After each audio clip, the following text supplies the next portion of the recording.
Hello guys, hello friend, नमस्कार, जय हिंद, सत श्री अकाल। कैसे आप सभी, कैसे चल रही पढ़ाई लिखाई? बढ़िया, मज़े में रहती हैं। चलो, तो अपना जैसा कि जीपी के चैप्टर चल रहा था और फर्स्ट एक्सरसाइज हो चुकी है जिसमें हमने एक जनरल टर्म के बारे में आइडिया ले लिया था कि जीपी का जनरल टर्म कैसे निकालते हैं, उसकी कुछ प्रॉपर्टीज देख लेती हैं। और आई होप आपको वो वीडियो अच्छी भी लगी होगी, आपने देख भी लिया होगा। ठीक है, तो आज की इस वीडियो में जो कि हम सेकंड एक्सरसाइज का इंट्रो देखेंगे, जिसमें हम देखेंगे कि एंड टर्म्स, अगर कोई एंड टर्म्स है जीपी में तो उनको हम सम कैसे निकाल सकते हैं। उसके लिए आज पूरी वीडियो है आपकी, और फिर नेक्स्ट वीडियो में उसके क्वेश्चंस करेंगे। रेडी है कि नहीं? जल्दी से बता दीजिए कमेंट बॉक्स में येस और नो। आई थिंक यहाँ तक आए हो तो रेडी तो हो गई भैया। ठीक है, और इसके पहले वाली वीडियो नहीं देखी तो जाकर पहले वो देख लीजिएगा और क्लैरिटी आपको आ जाएगी। ठीक है, चलिए ज़्यादा टाइम वेस्ट ना करती हूँ, वीडियो को स्टार्ट करते हैं और समझते हैं आज हम निकालना किस चीज़ को, sum of and terms of GP. मतलब अगर एंड टर्म्स आपकी जीपी में है तो उनका हम सम को ऐड कैसे करेंगे। अब एक एक टर्म को तो आप ऐड करोगे नहीं, काफ़ी टाइम लग जाएगा। ऑब्वियसली बात है, 2 4 10 टर्म होंगे तो कर लोगे इजीली, लेकिन एंड टर्म्स 50 100 150 इतने टर्म्स होंगे तो कैसे करोगे? नहीं कर पाओगे ना। तो मतलब प्रैक्टिकली पॉसिबल है बट टाइम कंज्यूमिंग। अब एग्जाम में तो अगर यही करते रहे जाओगे, बाई चांस कोई क्वेश्चन आ गया तो इसको हम कैसे एक फॉर्मूले के बेसिस पर, फॉर्मूले की हेल्प से हम इसको कर पाएंगे, आज हम वो समझते हैं। ठीक है, तो सबसे पहले हम समझते हैं पहला सिनेरियो। ठीक है, पहला सिनेरियो क्या है? देखो, आर अब अपने पढ़ा था कि आर आपका पॉजिटिव नेगेटिव कुछ भी हो सकता है, जीरो नहीं होना चाहिए। जीरो होने पर क्या होता है कि फिर वो आपकी जीपी नहीं बनेगी, क्योंकि अगर आपने पहला टर्म ले लिया, लेट से ए, कोई भी जनरल टर्म हो सकता है, अब उसमें जीरो को मल्टीप्लाई करोगे तो वो बस खत्म ही हो जाएगा, तो जीपी तो बनेगी नहीं, एक टर्म ही रह जाएगा। बस जीपी आपका पॉजिटिव नेगेटिव कुछ भी हो सकता है, जीरो नहीं होना चाहिए। ठीक है, याद रखिएगा। क्या? कॉमन रेशियो आपका जीरो नहीं होना चाहिए। तो हम पहले बात करते हैं स्पेशल केस की, कि अगर आर है लेट से आपका 1, ठीक है, उस केस में हमारा क्या सिनेरियो बनेगा, समझते हैं। तो हमने लेट से एसएनसी रिप्रेजेंट करेंगे sum of n terms. First term आपका ये है, या फिर पहले इसको थोड़ा बेसिक से लिख लेते हैं, फिर आपको क्लैरिटी आ जाएगी कैसे। Let say S N equals to A plus A R plus A R square plus चलता रहेगा लास्ट तक ए आर की पावर एन माइनस 1। ठीक है, एक हमने एन टर्म्स लिखने जीपी के सम के फॉर्मेशन में, जिसको हम सीरीज कहेंगे क्योंकि प्लस से कनेक्टेड है, और इसका सम एस एन से रिप्रेजेंट हो रहा है। ठीक है, क्लियर है यहाँ तो कोई दिक्कत नहीं है। First term, second term, third term till nth term, आपको पता है लास्ट टर्म में n माइनस 1 हो जाती है पावर। ठीक है, अब बात करते हैं फर्स्ट केस की। फर्स्ट केस मतलब sir if r is equals to 1। ठीक है, अब अगर r की वैल्यू 1 है, याद रखिएगा यहाँ पर r आपका 0 नहीं होना चाहिए, बाकी कुछ भी हो सकता है। ठीक है, अब बात करते हैं अगर r आपका क्या है भैया, 1 है। r क्या है आपका 1 है, तो क्या होगा समझते हैं। ज़्यादा इसमें फॉर्मूले की रिक्वायरमेंट नहीं है, जरूरी नहीं है कि सीधा फॉर्मूले के पीछे भागो, बेसिक कैलकुलेशन होगी इसमें। कैसे देखो, एस एन इक्वल्स टू, आप आर की प्लेस पर 1 पुट कर दीजिए तो क्या हो जाएगा, ए प्लस ए 1 प्लस ए 1 का स्क्वायर, ऐसे चलता रहेगा लास्ट तक ए 1 की पावर एन माइनस 1 हो। तो भाई 1 की पावर कुछ भी हो, 1 ही रहता है वो तो ये आपका इसी तरीके से चलता रहेगा लास्ट तक आ जाएगा ए।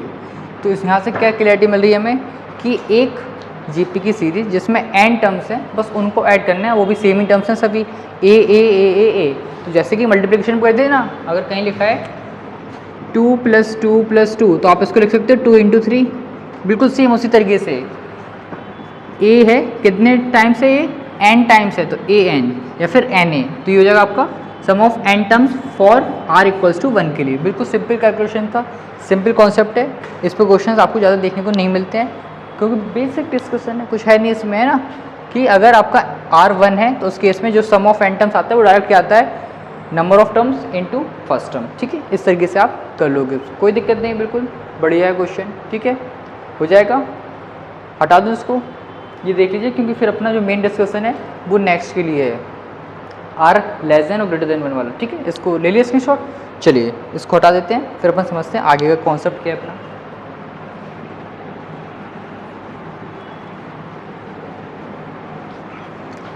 अब देखिए, अब बात करते हैं अगर अपन सेकंड केस की, कि आर आपका क्या है, ग्रेटर देन 1।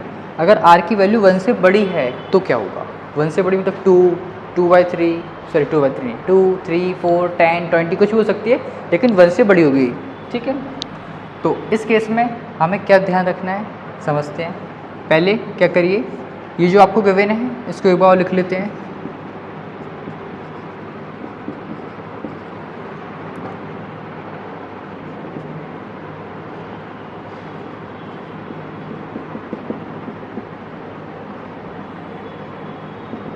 ठीक है। अब क्या कर रहे हैं हम, आर का मल्टीप्लाई कर दे रहे हैं दोनों साइड्स, ये कॉमन रेशियो को मल्टीप्लाई कर रहे हैं दोनों साइड्स, याद रखिएगा। तो आर एस एन, इसमें भी ए आर हो जाएगा। अब हमने एक छोटा सा क्या इसमें किया है सिस्टम कि उस टर्म को जो यहाँ आना चाहिए उसको एक आगे शिफ्ट कर दे, कोई दिक्कत नहीं है, पोजीशन ही तो आप आगे पीछे कर रहे हो बस। तो मैंने यहाँ लिख दिया A R, A into R A R, A R into R A R square. इसी तरीके से आपने एक एक टर्म उनकी पोजीशन को आगे बढ़ा दिया है, कोई दिक्कत नहीं है सर, बढ़ा सकते हो। तो यहाँ पर अभी क्या आ जाएगा, एक्चुअल में आना था ए आर की पावर एन, लेकिन अब आ जाएगा ए आर की पावर एन माइनस वन, यहाँ आ जाएगा अब आपका एक आर की पावर एन। ठीक है, कोई दिक्कत तो नहीं है। फिर से आर का मल्टीप्लाई कर रहे हो आप, तो इसमें एक भी आर नहीं था तो एक आर आ गया, इसमें एक आर था तो दो आर हो गए, दो थे तीन हो गए, ऐसे इसमें एन माइनस वन थे तो एन हो जाएंगे, मतलब एक एक बढ़ गया ना, आर का मल्टीप्लाई किया है। तो यहाँ पर आपका एक एक्स्ट्रा स्पेस रह गया है, लेट्स से यहाँ जीरो हो गया, यहाँ एक्स्ट्रा लेट्स से यहाँ जीरो, कोई दिक्कत नहीं है ना। अगर मैं बात करूँ आपसे 5 प्लस जीरो कितना होता है, 0 प्लस 5 कितना होता है, तो आप कहेंगे 5 ही है ना, तो वही सेम है। एक यहाँ पर हमने एक्स्ट्रा जीरो लिख लिया, एक यहाँ पर लिख लिया। इसके बाद क्या है, इसको फर्स्ट कंसीडर कर लेते हैं, इसको सेकंड। अब आपको करना क्या है भैया, समझने वाली बात है, equation second minus equation first करना है मैं, equation second minus equation first, ठीक है। समझिएगा कैसे होगा। तो दिस माइनस दिस करेंगे हम, ठीक है, this minus this, zero minus a, फिर a r minus a r cut जाएगा, ए आर इसको माइनस ए आर कट जाएगा, ऐसे सारे टर्म्स कट जाएंगे, लास्ट वाला बच जाएगा आपका ये, ठीक है। तो आपको लिखना है दिस माइनस दिस, सॉरी ये तो आपका प्लस आ जाएगा ना, हाँ ये आपका प्लस आ जाएगा, क्लियर है। दिस माइनस का ए, दिस माइनस दिस कट गया, दिस माइनस दिस कट गया, दिस माइनस दिस, इस तरीके से सारे कट जाएंगे, लास्ट वाला टर्म माइनस जीरो, तो यही आ जाएगा, ठीक है। यहाँ तक कोई दिक्कत नहीं होगी। आर माइनस वन ब्रैकेट पे एस एन को बाहर लिख लीजिएगा, यहाँ से ए कॉमन लेके कुछ इसको ऐसे लिख लेते हैं, क्या बचेगा भी माइनस वन प्लस आर की पावर एन। आओ इसको अच्छे से सिंप्लीफाई कर लेते हैं, S N equals to A, पहले लिख लेते हैं आर की power N minus one upon R minus one. तो ये बन गया भैया आपका एक जनरल टर्म, किसके लिए, सम फॉर्मूला। अगर आपको एन टर्म्स का सम निकालना है तो उसके लिए एक जनरल फॉर्मूला बन गया है सम निकालने का, जिसमें आर की वैल्यू आपकी वन से बड़ी होनी चाहिए, आर की वैल्यू आपकी वन से बड़ी होनी चाहिए, मतलब सीधा सीधा ये है कि मैग्नीट्यूड वन से बड़ा होना चाहिए। तो आप यहाँ पर मॉड भी लगा सकते हो, क्योंकि आप बात कर रहे हो इस केस में, किस केस में, जब मैग्नीट्यूड वन से बड़ा है आर का, उस केस के लिए बात कर रहे हैं, तो ये आपका यूज़ हो जाएगा, ठीक है। अब आपकी बुक में आई होप 3 फॉर्मूले दिए होंगे, एक तो पहला वाला देखिए हमने, आर इक्वल्स टू 1 के लिए, ये हो गया आर ग्रेटर देन 1 के लिए। अब हम बात कर रहे हैं किसके लिए, यहाँ पर देख लेते हैं, बिल्कुल इसी से रिजेम्बलेंस करता है, कोई ज़्यादा अलग चेंज नहीं है इसमें। आर की वैल्यू आपकी हो जाएगी लेस देन 1, मतलब यहाँ पे भी मॉड लगा लेना कि मैग्नीट्यूड 1 से छोटा, मतलब कहीं ना कहीं ये बात कर रहा है कि आर आपका फ्रैक्शन में है और जीरो नहीं होना चाहिए, याद रखना। जीरो तो पूरी हट गया, डिस्कशन से ही हट गया जीरो तो, ठीक है। आर की वैल्यू 1 से छोटी माइनस 1 से बड़ी हो सकती है, जीरो नहीं होगी। इस केस में आर की वैल्यू आपकी कुछ ऐसी रहेगी, या तो ये मतलब मॉड नहीं लगाया मैंने, मॉड क्या बताता है कि कोई भी नेगेटिव पॉजिटिव दोनों ही पॉजिटिव रहेंगे। अगर मॉड लगा है मतलब मैग्नीट्यूड की बात कर रहा है, और जो कि इस केस में पॉजिटिव ही रहना चाहिए। मतलब सर अगर कहीं आर है 3 तो मॉड आर आपको 3 बताएगा, अगर कहीं आर है आपका लेट से माइनस का 4 तो मॉड आर उसको +4 कर देगा। तो बस आपको मैग्नीट्यूड पे फोकस करना है कि 1 से बड़ा है कि नहीं है। 1 से बड़ा है तो ये फॉर्मूला लगाना है, 1 से छोटा है तो वो वाला लगाना है, ठीक है।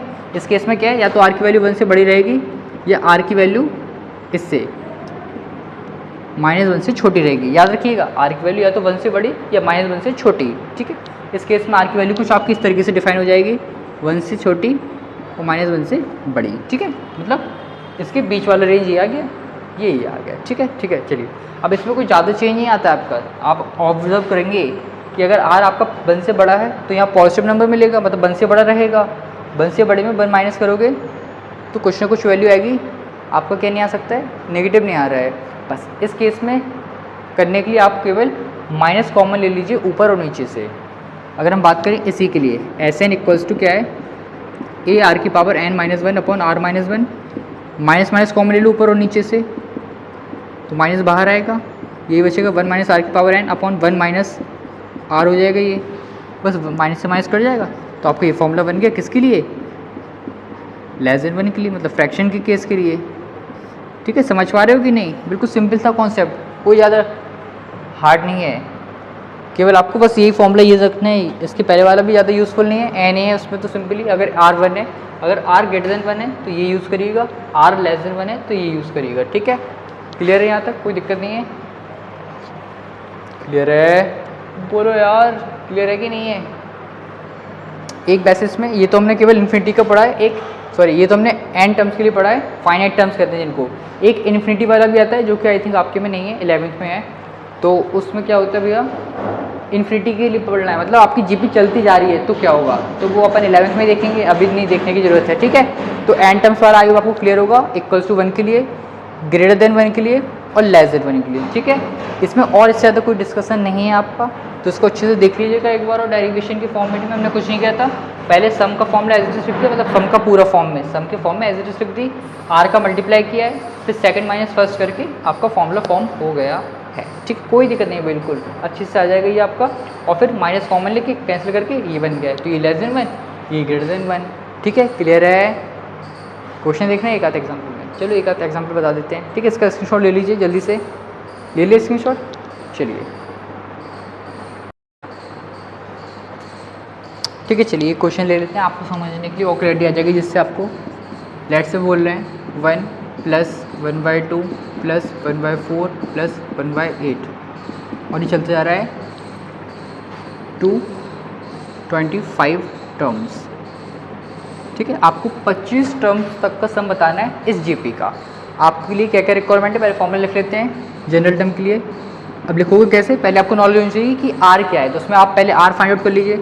आर होता भी है second term upon first term, तो आपका हाफ ही आ जाएगा आर, मतलब आर क्या है आपका लेस देन 1 है, मतलब थर्ड वाला केस। तो उसके लिए फॉर्मूला होता है A 1 - r⁻n upon R sorry 1 - n। लेकिन अगर आप ये वाला फॉर्मूला भी लगा दोगे ना सेकंड वाला, तब भी सही रहेगा, लास्ट में कॉमन लेके आप कैंसिल आउट भी कर सकते हो, इसलिए घबराइएगा मत कि फॉर्मूला सही है कि नहीं। एक फॉर्मूला बस अच्छे से याद कर लो, आपका काम बन जाएगा। ठीक है, चाहे लेस देन 1 हो ग्रेटर देन 1 हो, ठीक है, काम बन जाएगा, क्योंकि आपको लास्ट में क्या माइनस ही तो कॉमन लेना है, तो वो तो आप पैसे भी कर लोगे अगर फॉर्मूला याद नहीं होगा तो। ठीक है, चलिए अब ए क्या है, इसमें 1 है, एन क्या है 25, बस पुट कर देते हैं फॉर्मूले में पूरा डेटा। तो एस 25, क्योंकि 25 टर्म का सम निकाल रहे हो, ए क्या हो जाएगा आपका 1 - r क्या है भैया 1/2 अपॉन 1 - 1/2। ठीक है, तो 1 माइनस, इसको हम ऐसे भी लिख सकते हैं 1/2 1 - 1/2 हो जाएगा 1/2, 2 आपका न्यूटन में चला जाएगा, 2 क्या बचेगा 1 - 1/2। इसमें आप एलसीएम भी ले सकते हो अंदर। ठीक है, तो ये हो जाएगा आपका 2/25 -1, इस 2 से एक पावर कट जाएगी, तो आपको फाइनल आंसर कुछ ही आ जाएगा। ठीक है, ये आ गया S25। अभी काफ़ी बड़ा नंबर है, तो उसको आप बेसिकली ऑब्वियसली बात है सॉल्व नहीं कर पाओगे, तो इसी फॉर्म में छोड़ दीजिएगा। ठीक है, अगर पावर छोटी मोटी हैं तो आप उनको सॉल्व कर लेना। ठीक है, तो आप वैसे इस फॉर्म में भी छोड़ सकते हो, यहाँ तक ये भी सही है, ये भी आपका सही रहेगा। ठीक है, आई होप क्लियर हो, यहाँ तक कर लोगे इस तरीके से। बाकी क्वेश्चन अपन करेंगे नेक्स्ट वीडियो में पूरे एक्सरसाइज के। ठीक है, जब तक आप फॉर्मूले को अच्छे से देख लेना, और आप भी प्रैक्टिस कर सकते हो अगर बाई चांस आ रहे हैं क्वेश्चन तो। ठीक है, चलिए तो फिर मिलते हैं नेक्स्ट वीडियो में, तब तक अच्छे से पढ़िएगा, क्वेश्चन ट्राई कर लो और फिर नेक्स्ट क्वेश्चन करेंगे। ठीक है, तब तक खुश रहें, मस्त रहें, अपनी पढ़ाई में व्यस्त रहें। थैंक यू, जय हिंद।